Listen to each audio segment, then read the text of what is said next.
Hi guys, welcome back to Mugs and Makeup. I'm back again today with a kind of a haul video, but more of like a haul plus review video. If you guys follow me on Facebook, you saw a couple of weeks ago, right at the end of June, when I got a few new products. Some drugstore stuff, and a couple of things that I got from Marshall's that are high-end, but I got for really cheap, and I decided to go ahead and put them in the review for this video as well. I am wearing all of the makeup that I'm going to be talking to you guys about, so you can see what it looks like on me. So, without further ado, let's go ahead and get started. Let's see, I think the first thing I want to talk to you about is the CoverGirl Lid Lockup Eyeshadow Primer. And that's this here. Let's flip it this way. So when you open up the twist tube, you get this slightly sticky looking substance on the end of a doe foot applicator. Like I said, it goes on really sticky. This was, I believe, about $8. I got it from Walmart. And honestly, I'm pretty impressed with it. I've tried it both with and without setting it. When I set it, I was setting it with a white or cream colored eyeshadow and then putting the rest of my shadows on top. It depends on the shadow as to whether or not it needs to be set. The ones that I'm wearing right now, it actually works really well without having set them. However, for shadows such as my Naked Heat palette, that did not work so well without having it set. I will also say that if you don't set it, it sometimes feels really hard to blend. If you want to have a little bit more of a base for your eyeshadow, I would definitely set it with like a cream or white matte. It's got to be matte, otherwise you'll get glitter underneath everything. It's a good product, I like it, and it does a much better job of just putting concealer on my lids and setting it with powder. This is definitely going to go on my repurchase list when I run out, if I don't try a different brand first. So this one's definitely good. I definitely recommend it. Again, this is the CoverGirl Lid Lockup. Another product that I got was the L'Oreal Voluminous Lash Paradise Mascara in the Blackest Black. Is the shade. This is the tube, and this is what the wand looks like. It's a pretty solid mascara. This was also around $8 or $9. It's a good one. It works better than my Essence one does. And honestly, it's about on par with my Tarte mascara, which is very surprising to me. I hadn't found anything else that was really as good as that. Like 90% of mascara is going to just be for me. This is a very popular one, and I definitely recommend at least trying it, considering how inexpensive it is. I will say one thing I don't like about it is that when you pull it out, there's a lot of product all over the wand. The wand's a cool shape. It's not really hard to work with, but there's always like a ton of product at the end that you've got to just get off and then kind of scrape. Otherwise, you're going to end up with some really spindly looking eyelashes. So this one's another one that I will probably repurchase, but I might get a new tube of the of one of the Essence brand mascaras, which are cheaper, just to see if it's comparable enough, because $5 is $5, guys. So that one's a good but not great is probably the best way I could describe that. Another thing that I got was the Garnier Skin Active Micellar Cleansing Water, the blue lid, which is the one that removes makeup, including waterproof, because my Essence mascara is waterproof, and I wanted to be able to get that off as well, because there's always a struggle. It does what it says it does. It takes your makeup off. You don't have to scrub. I usually have to use 2 cotton rounds, and I just wipe everything off. There's nothing really fancy about this. This one's a very good product. I've heard people say that sometimes this stuff irritates their eyes, so they have one for sensitive skin that I've heard is better. I personally can't attest to that. I haven't had any problems. But if you have more sensitive skin, that is something you might want to try over the waterproof or the regular. I think I'm going to go on to do this next. This was an eyeshadow palette. It is from the brand Hard Candy, and it's called the Top 10 Eyeshadow Collection, and the shade range is called Smoke Out. So this is the packaging and the shade range. I'm going to be totally honest with you guys. First of all, this was $5. It was cheap. And I wanted it for one reason and one reason only. These two shades here. I had a palette that had a shade that was somewhere in the middle of that, and I loved that shade. I actually used it as part of my wedding makeup when I did my wedding makeup last year. But I was running out of the color, and I was trying to find another version of the color because that palette is really old and they don't carry it anymore, and I can't find any singles or any palettes with that color in it from the same brand. So I figured I'd start cheap and work my way up. The shades that I wanted out of this palette do very, very well. One of them is the one that's like right on the inside here. That's one of the ones that does well.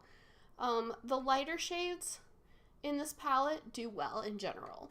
Let's pull this up. This one, this one, this one, and this one are good.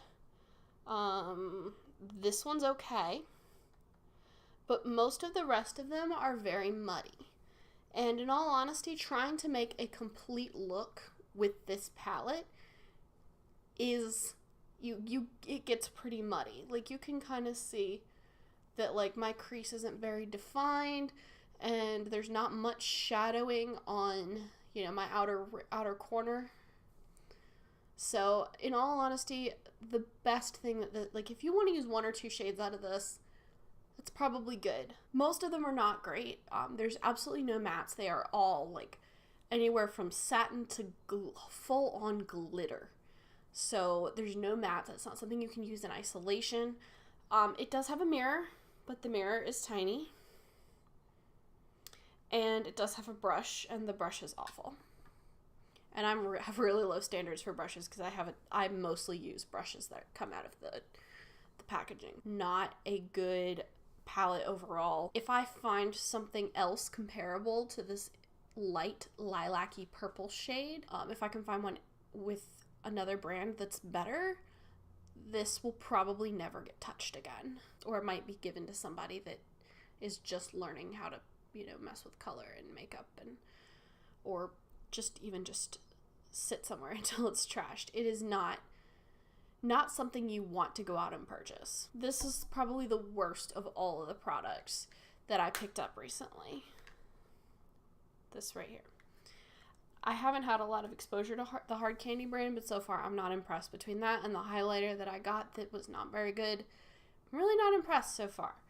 If you have tried something from Hard Candy that you love, let me know in the comments, because it's a very inexpensive brand, and like their packaging is so pretty on most things. Like, even this is actually kind of cool. I like that, like, this guy here, and like the packaging on some of their lipsticks and stuff is gorgeous, and I want to like it, but packaging is not everything.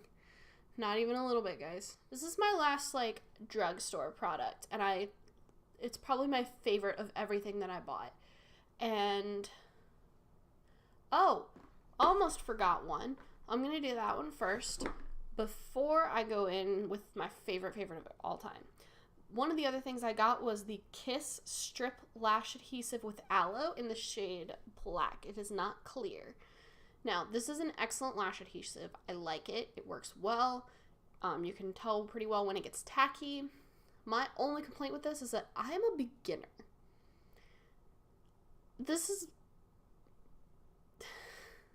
It gets everywhere. If you're a beginner and you want good lash glue, go with this brand, but they have a clear one. Don't use this if you are a newbie with lashes, because you will get it everywhere. It will be all over your makeup table, all over your fingers, all over your makeup look. I did not put lashes on for this, to do this look today, because I just wanted to do something quick.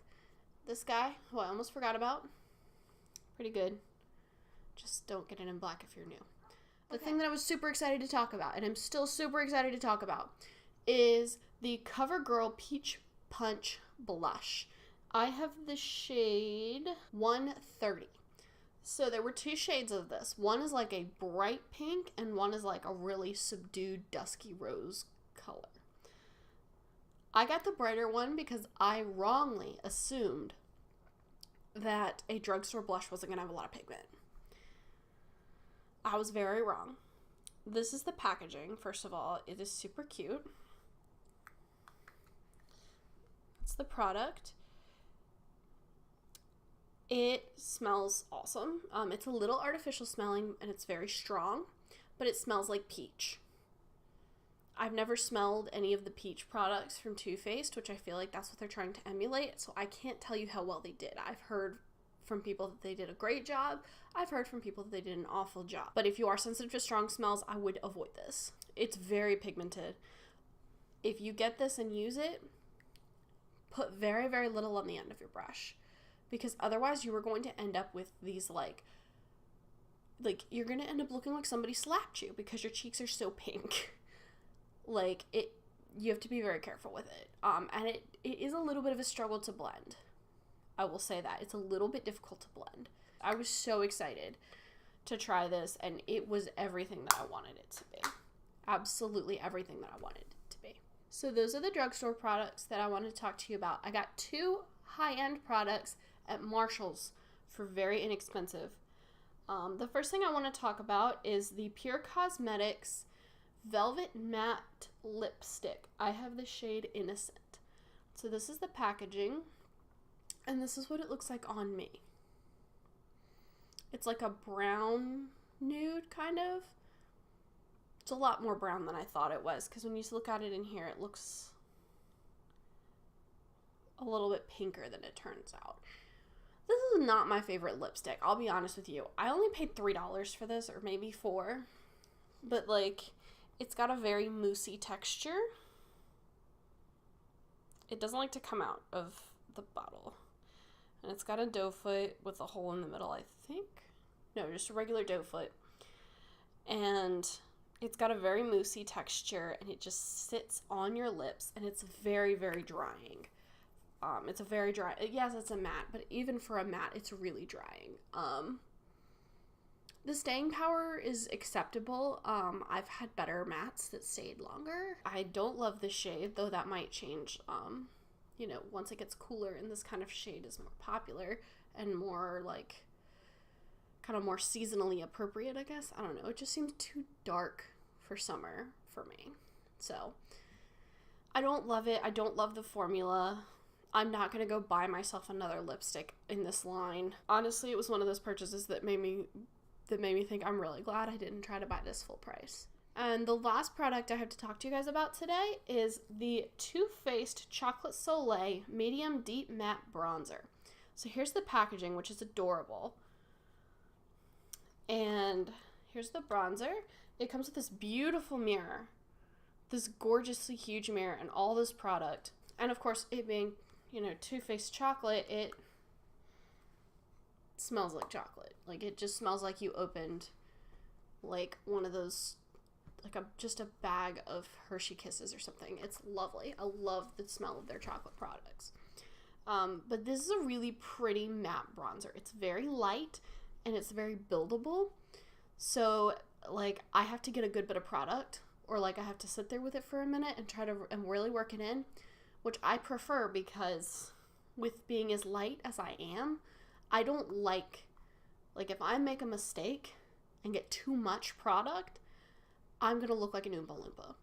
I am not a fan of the Oompa Loompa look, so I'd rather have a bronzer that takes some time to build and that, you know, is a little more sheer and is very buildable, as opposed to something that is less, you know, that is really dark and with a lot of, like, a major amount of easy to access pigment, like the Benefit Hoola bronzer.